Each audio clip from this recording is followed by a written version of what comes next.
I think where all this comes from is the way that I was mentored myself. And I've been fortunate enough to have mentors that are pretty much iconic hairdressers today.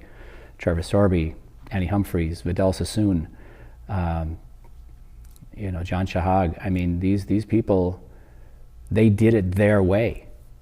And I thought I was a pretty good hairdresser. I was talented. I had good hands and have good hands. But the way that they taught me was more of that the responsibility was mine to change.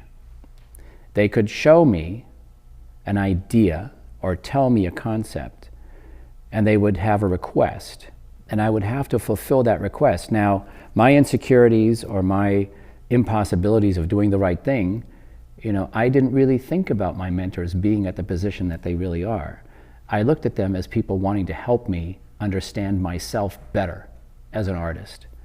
So my journey was extremely insecure, but at the same time, I wanted to prove not only to them, but every time I proved something to myself, I felt really good about them as mentors.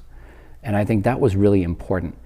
I've had very, very fortunate times with even the errors that I've made doing hair, that I can always get myself out of it. I found that I work very, very well under pressure.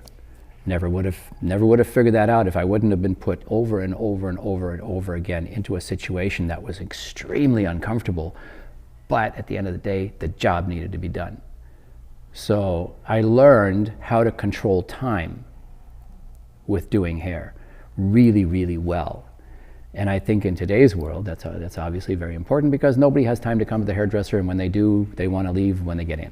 So, but I think that we all have things that we want to explore more of. And for one of them, I believe for me, is that if I find a task or a technique that I do really, really, really well, I either need to teach it or I need to eliminate it from my resume and move on to the next thing that I want to learn to do really, really well.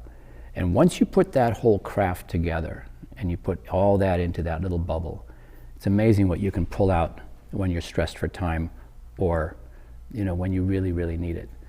I think it's amazing to be a hairdresser. And I say hairdresser because it involves all disciplines. And for myself, I'll never stop learning. There's always something I'll pick up.